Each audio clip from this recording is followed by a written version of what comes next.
Hi, I'm Colin Vo, and we're Team Drone Museum Display, a multidisciplinary senior design team in the K. Gleason College of Engineering. We're working with the Rochester Museum and Science Center to build an interactive drone display.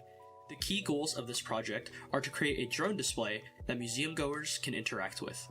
The drone has to be able to fly for long periods of time and should teach museum goers about drones. Our stakeholders are interested in a robust proof of concept that shows that a flying drone within a small enclosure is feasible for a museum display. Our original solution was to create a harness for a drone that bounds it by a tether. We have modified the solution to be unbound but protected by a cage. To make the display interactive, we have created an RFID system that challenges the user to hit a target to trigger an event. Our team expects to deliver a fully functional prototype with multiple RFID targets for the museum goers to interact with.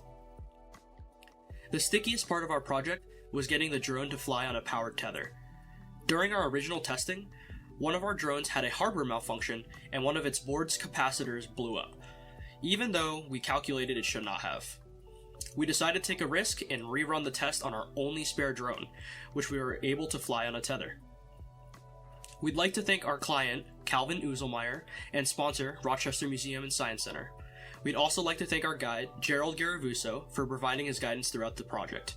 And finally, for their donations and subject matter expertise, we'd like to thank Mr. Tim Lanscott and Dr. Crassidus of the Mechanical Engineering Department, Dr. Salvaggio of the RIT Digital Imaging and Remote Sensing Laboratory, Mr. Sean Kane of the Computer Engineering Department, and Mr. Carlos Barrios of the Electrical and Microelectronic Engineering Department. Thank you for watching, and please visit our project website linked on this page to see more about how our project turned out.